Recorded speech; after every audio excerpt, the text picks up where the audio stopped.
अस्सलाम वालेकुम dear viewers, thank you for watching BLabs and test. Dear viewers, आज का हमारा टॉपिक है इलेक्ट्रोलाइट्स। सीरम इलेक्ट्रोलाइट्स क्या होता है, सीरम इलेक्ट्रोलाइट्स क्यों की जाती है और उसके कौन से वजूहात होते हैं जो इलेक्ट्रोलाइट्स बढ़ जाती है और उसके कौन से वजूहात होते हैं जो इलेक्ट्रोलाइट्स कम हो जाती है। अगली वीडियो में हमने बात की थी सीरम क्रेटिनिन की और ब्लड यूरिया नाइट्रोजन की भी मैं बात कर चुका हूँ। तो अगर आपने अभी तक वो वीडियो नहीं देखी है तो मैंने डिस्क्रिप्शन में उनकी लिंक दी हुई है, आप देख सकते हैं। स्टार्ट करने से पहले अगर आप मेरे चैनल पर न्यू हैं तो लाइक कीजिए, सब्सक्राइब कीजिए और बेल आइकन पर क्लिक कीजिए जैसे मेरी हर वीडियो आप तक आसानी से पहुंच सके। हम बात करते हैं इलेक्ट्रोलाइट्स। इलेक्ट्रोलाइट्स क्या होता है। इलेक्ट्रोलाइट्स जो है वो सब्सटेंसेस होते हैं जिनमें नेचुरली जो है पॉजिटिव और नेगेटिव इलेक्ट्रिकल चार्ज होती है जो वाटर डिसॉल्व करने में हेल्प करते हैं। इसके अलावा जो है ये हमारी बॉडी में जो केमिकल्स रिएक्शंस होते हैं उनको भी रेगुलेट करने में भी हेल्प करते हैं।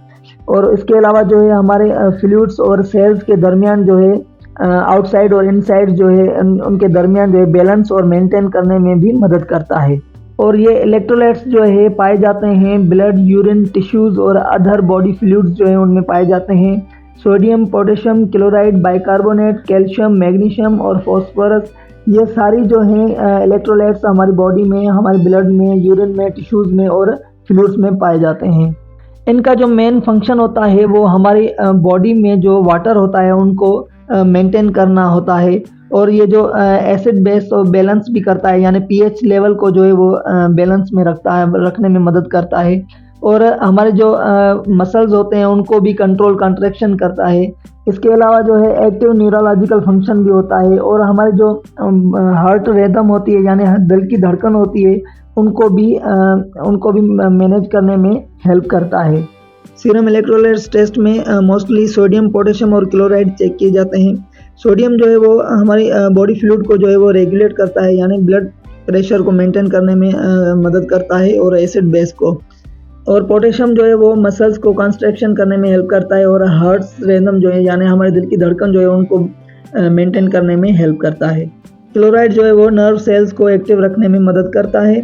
और अब हम बात करेंगे इलेक्ट्रोलाइट्स की नॉर्मल रेंजेस की बात करेंगे, यानी सोडियम, पोटेशियम और क्लोराइड की। सोडियम की जो है 136 टू 145 जो है नॉर्मल रेंज होती है और पोटेशियम जो है 3.5 टू 5.0 इसकी नॉर्मल रेंज होती है। और इसके अलावा जो क्लोराइड है, क्लोराइड की 98 टू 106 जो है इसकी ये नॉर्मल रेंज होती है। और अब देखेंगे सोडियम, पोटेशियम, क्लोराइड अगर नॉर्मल रेंज से हाई हो जाते हैं तो उसको क्या कहा जाता है और अगर नॉर्मल रेंज से कम हो जाते हैं तो उसको क्या कहा जाता है।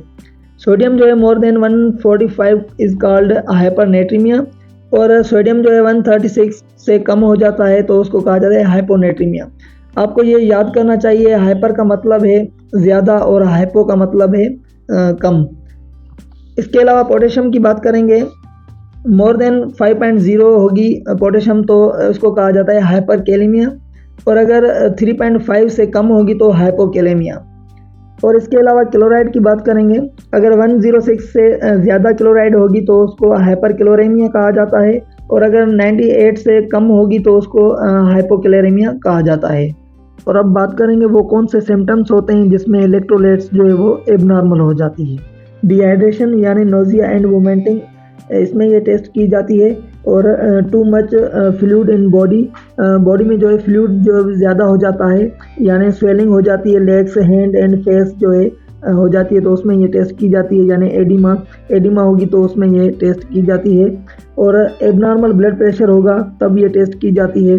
और मेंटल कन्फ्यूजन होगा, लॉस एनर्जी एंड फैटिग होगा और रेस्टलेसनेस एंड इरिटेबिलिटी होगी तो ये टेस्ट की जाती है। रेगुलर हार्ट बीट होगी तब ये टेस्ट की जाती है। और मसल्स वीकनेस, स्पाज्म और क्रैम्प्स होगी तब ये टेस्ट की जाती है। इसके अलावा जो है अनकॉन्शियसनेस जो है यानी कोमा में होगा पेशेंट तब ये टेस्ट की जाती है। और इसके अलावा जो है थर्स्टी यानी जिसको प्यास ज़्यादा लग रही होती है तब ये टेस्ट की जाती है। अब बात करेंगे वो कौन सी कंडीशंस होती हैं जिसमें इलेक्ट्रोलाइट्स बढ़ जाती है।